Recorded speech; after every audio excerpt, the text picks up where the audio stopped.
Animals may have begun to vocalize before anyone had ears to hear them. Think of the chattiest creatures in the animal kingdom and songbirds, dolphins, and yes, humans probably come to mind. Turtles probably don't register, but these charismatic reptiles also communicate using a large repertoire of clicks, snorts, and chortles. Now, by recording the voices of turtles and other supposedly quiet animals, scientists have concluded that all land vertebrate vocalizations from the canary's song to the lion's roar have a common root that dates back more than 400 million years. The findings imply animals began to vocalize very early in their evolutionary history, even before they possess well-developed ears, says Tecumseh Fitch, a bioacoustician at the University of Vienna, who was not involved with the work. It suggests our ears evolved to hear these vocalizations. Several years ago, University of Arizona evolutionary ecologist John Wiens and his graduate student Shuo Chen started looking into the evolutionary roots of acoustic communication, basically defined as the sounds animals make with their mouths using their lungs. Combing the scientific literature,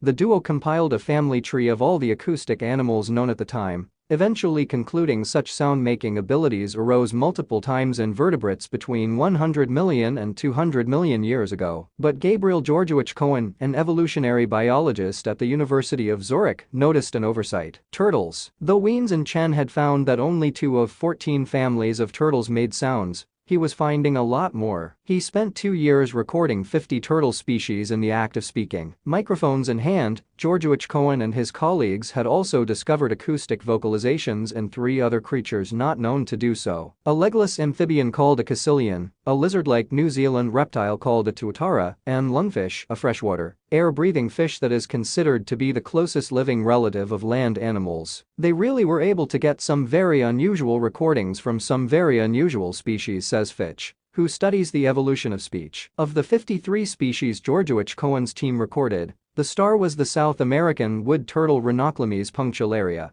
a fist-sized species sometimes sold as a pet. It made more than 30 vocalizations, including a creaking door utterance used exclusively by males courting females, and a squeaking, crying sound produced only by young turtles. In general, some sounds were associated with aggression, such as biting, whereas others seemed to be a way to greet new individuals, and were often accompanied by head bobbing. To stay up to date with latest top stories, make sure to subscribe to this YouTube channel by clicking the button above this video. By adding this previously unknown chatter to the existing data on acoustic communication, Georgievich Cohen and colleagues built a new, more comprehensive evolutionary tree, consisting of some 1,800 species. Every branch of this tree contained animals that made these sounds, they report today in Nature Communications, suggesting acoustic communication evolved just once in a common ancestor of land animals and lungfish approximately 407 million years ago. That's amazing, says Elizabeth Derryberry, a behavioral ecologist at the University of Tennessee, Knoxville,